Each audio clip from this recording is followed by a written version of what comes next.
Hello dear students. आज की video में अपन देखेंगे गर्भ निरोधकों के विभिन्न विभिन्न प्रकार उनकी रचना और उनके प्रभाव। गर्भ निरोधक क्या होते हैं, उनकी कैसी कैसी रचना होती है, कौन कौन सी विधि होती है, उनके शरीर पर क्या क्या प्रभाव पड़ते हैं।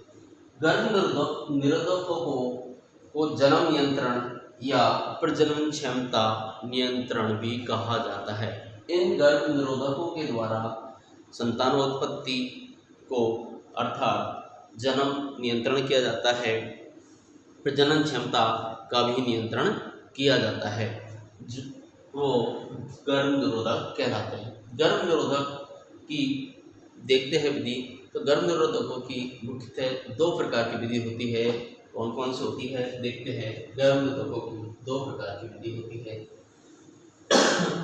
पहली है टेम्परेरी मेथड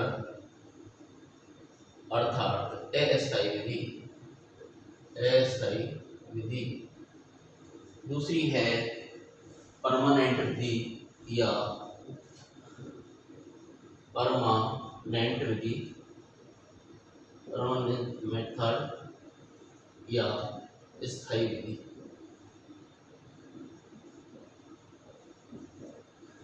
गर्भ निरोधकों की दो प्रकार की विधि होती है। टेम्परेरी, जिनको कुछ समय के लिए ही काम में लिया जाता है। इन विधियों के द्वारा गर्भ निरोधक कुछ दिनों कुछ महीनों तक रोका जा सकता है, जबकि परमानेंट विधि द्वारा गर्भ का स्थायी गर्भ निरोधक परमानेंट किया जाता है, उसका कभी भी गर्भ नहीं रुकता। टेम्पररी विधि भी कई प्रकार की होती है। मुख्यतः ये है 6 प्रकार की होती है। कौन कौन सी विधि होती है? 6 प्रकार की होती है। देखते हैं कौन कौन सी होती है। पहली है व्यवहार संबंधी विधि। पहली विधि कौन सी है? व्यवहार संबंधी विधि। दूसरी है रासायनिक विधि।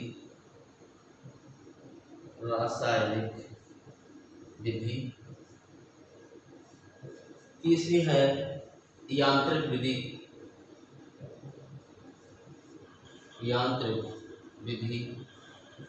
चौथी है शरीर विज्ञान संबंधी विधि।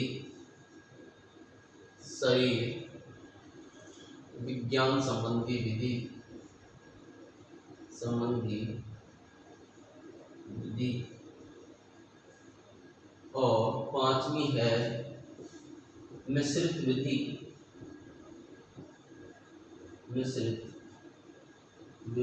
और छठी है पक्ष गर्भाधान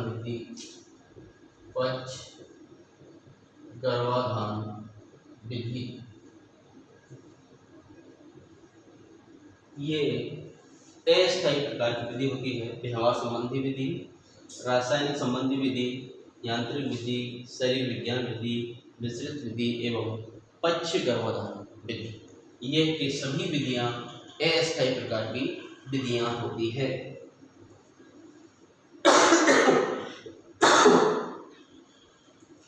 परमानेंट विधि में देखते हैं बंधीकरण होता है। बंधीकरण 2 प्रकार का होता है। कितने प्रकार का होता है? 2 प्रकार का होता है।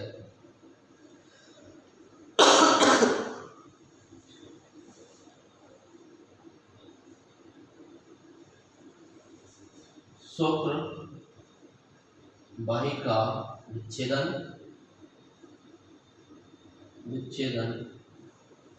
और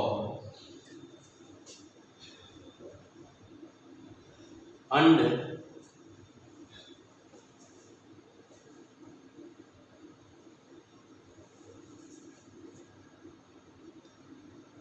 डिंब ग्रंथि विच्छेदन।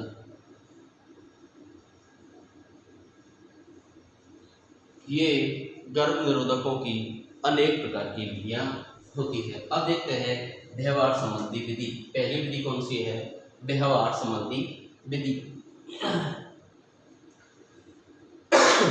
इसमें प्रथम प्रकार की है बाह्य चर विधि या आत्म संयम विधि। आत्म संयम विधि। व्यवहार संबंधी विधि में पहली कौन सी है? ब्रह्मचर्य या आत्म संयम विधि। इस प्रकार की विधि का उपयोग गर्भ निरोधक हेतु किया जाता है। देखते हैं अलग व्यवहार संबंधी विधि में कौन सी आती है? तो ब्रह्मचर्य या आत्म संयम विधि।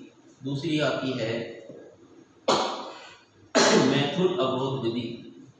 मैथुन अवरोध विधि। मैथुन अवरोध विधि। तीसरे प्रकार की विधि आती है इसमें सुरक्षा काल विधि। सुरक्षा काल विधि। तीन विधि आती है व्यवहार संबंधी विधि में, बाह्य चर्म, आत्म संयम, मैथुन अवरोध विधि और सुरक्षा काल विधि। और चौथी आती है प्राकृतिक परिवार नियोजन। परिवार नियोजन। ये सभी विधि किसमें आती है? व्यवहार संबंधी विधि में आती है।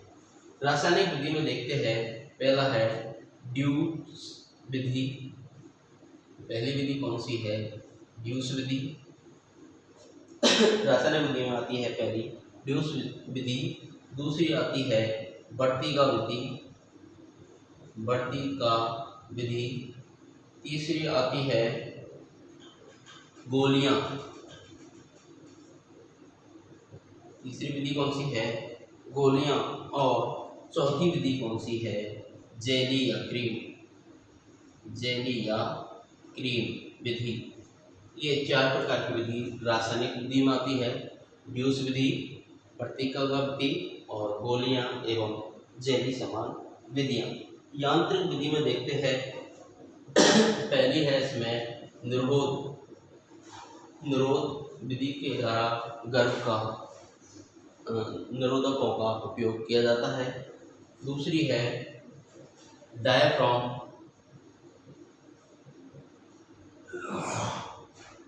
या सर्विकल टोपी।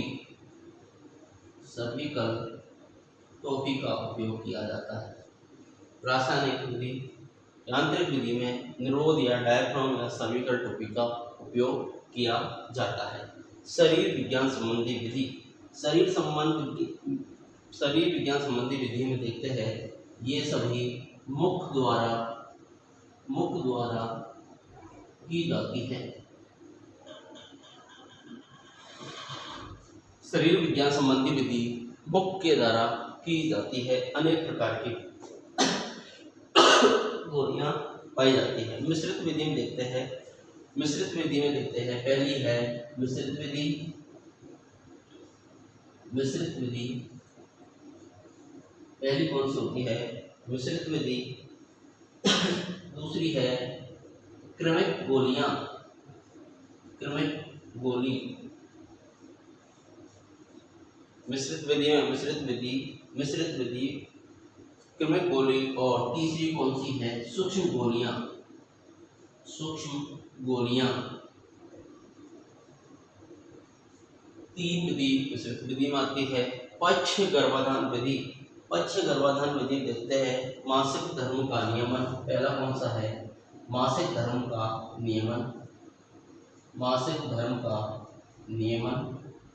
प्रथम विधि पक्ष गर्भाधान विधि, मासिक धर्म का नियमन और मासिक धर्म का आगमन। दूसरी विधि कौन सी है? मासिक धर्म का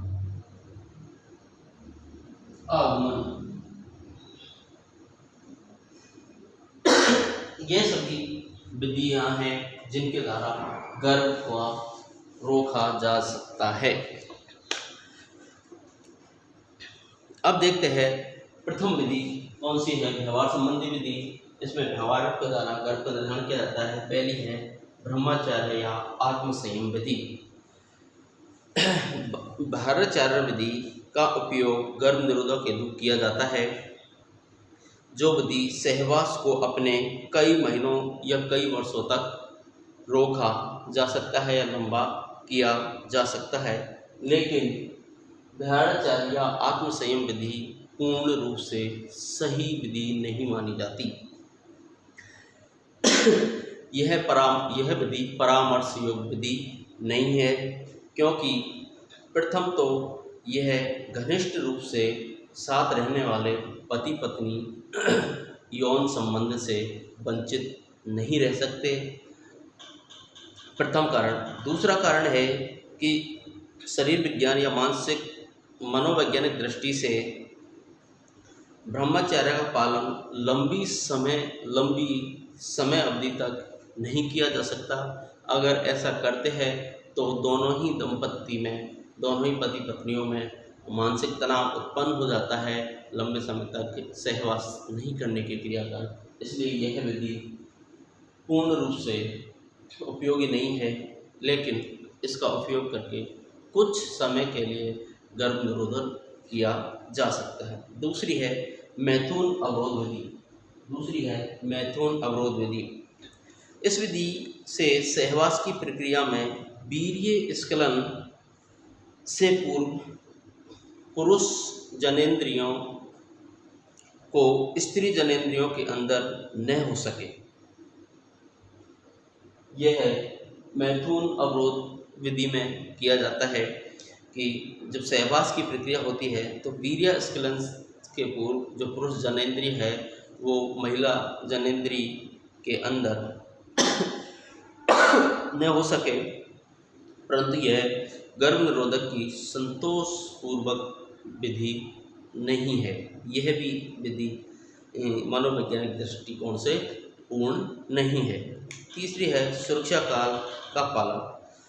ऐसा विश्वास किया जाता है कि स्त्री के रक्तस्राव या मासिक माहवारी के बाद में एक निश्चित काल में ही सहवास किया जाना चाहिए। एक निश्चित काल तक ही उसमें गर्भ रुक ठहरने की संभावना होती है। उसी के आधार पर उसमें